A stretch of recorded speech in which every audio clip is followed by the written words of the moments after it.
everybody. I'm here today to make a video about some different types of turkey calls and some tips on using them, some tips on sounding realistic with them, when to use certain types of calls, and definitely going to be going through some things that have been beneficial to me as a turkey hunter over the time that I've been turkey hunting. The first type of call is what's called a pot and peg call. This particular one has a glass top, a glass surface. They come in all sorts of different materials, slate, crystal, glass, plastic, and then also the striker as well comes in different materials, all sorts of different types of wood, which this is made out of, as well as I've seen aluminum and plastic and some carbon as well. So the idea with using this is also known as a friction call for obvious reasons, and I'll kind of show you when you place your striker on the top of the call here. All I'm going to do is I'm just going to kind of be dragging it across the surface.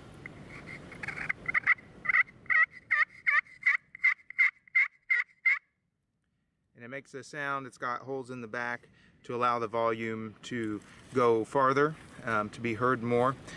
I love this. This is my favorite kind of call. It's the most versatile, I feel like.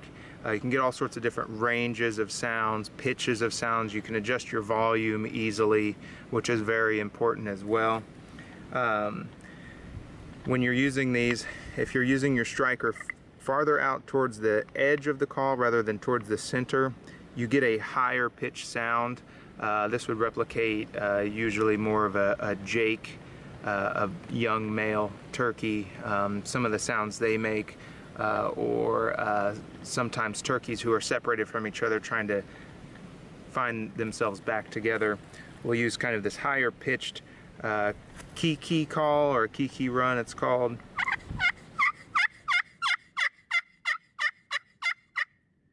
As opposed to the little bit lower pitched yelping mating call, you could say.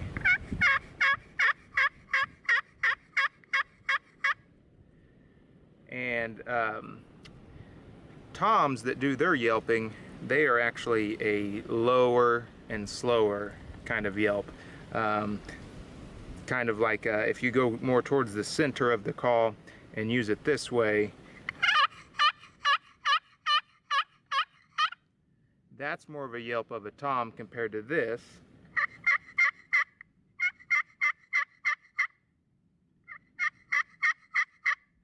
Which would be more of a hen yelp, which is generally what you're trying to replicate when you're out hunting most of the time. Another turkey call that I use with the friction call a lot is the purring and the putting noises. And that, again, to do this, it's just a little bit slower drag, and this call is all about the feel of it. You got to get the feel of the sounds you're making, and that's something I really can't show you in a video. It's just something you have to try. You can go to I know like Bass Pro usually has some of these on display that you can try out, and to do that, it's just kind of a slower drag.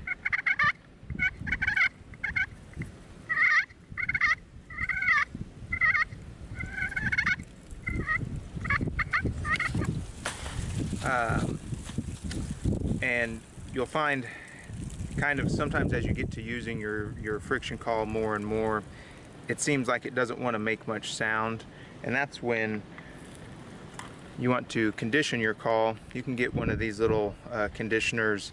I think I maybe paid $10 or something like that for it, and it's got a few different materials on it. This is kind of like a grinding stone on this side. This is kind of like a textured sandpaper. In here is kind of like a steel wool type of material. And so to condition your call, when you're trying to make your calls with this, and all you're getting is like it's not really wanting to make the friction, you take your conditioner here and you just run it back and forth in the same direction. You're not doing circles, and you don't have to do the whole thing. I really only use maybe a third of this call at any given time. So I'm just going to kind of take it,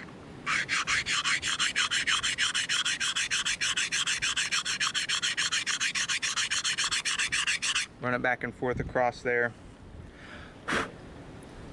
and then see how it sounds.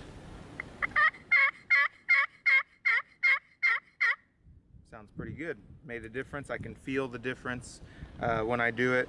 The other thing you may need to take into consideration is the tip of your striker. Sometimes this gets some little particles kind of in the wood, and it makes it a little too smooth for it to make the little bouncing that it does on there. So actually what I do with this wood tip is I will actually take a lighter to the end of this just until it just pretty much catches fire, put it out, and that kind of reconditions the tip of your striker. That right there was kind of a cutting sound is what they call it. So a cutting sound is kind of a little more aggressive kind of calling.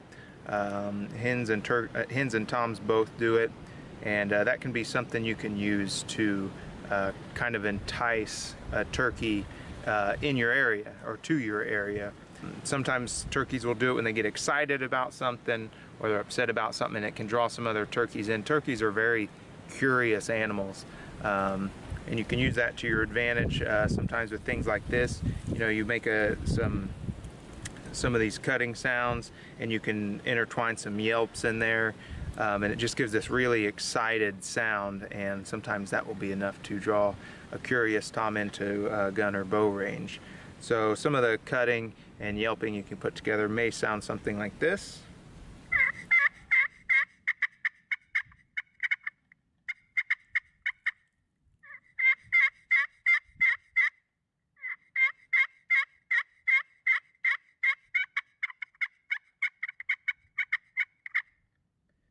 That's just, again, that real excited sound. Probably the best thing you can do to increase your turkey calling skills is get online and listen to some real turkeys. People who do it, everybody's kind of got their own style, and you'll find your own style as well.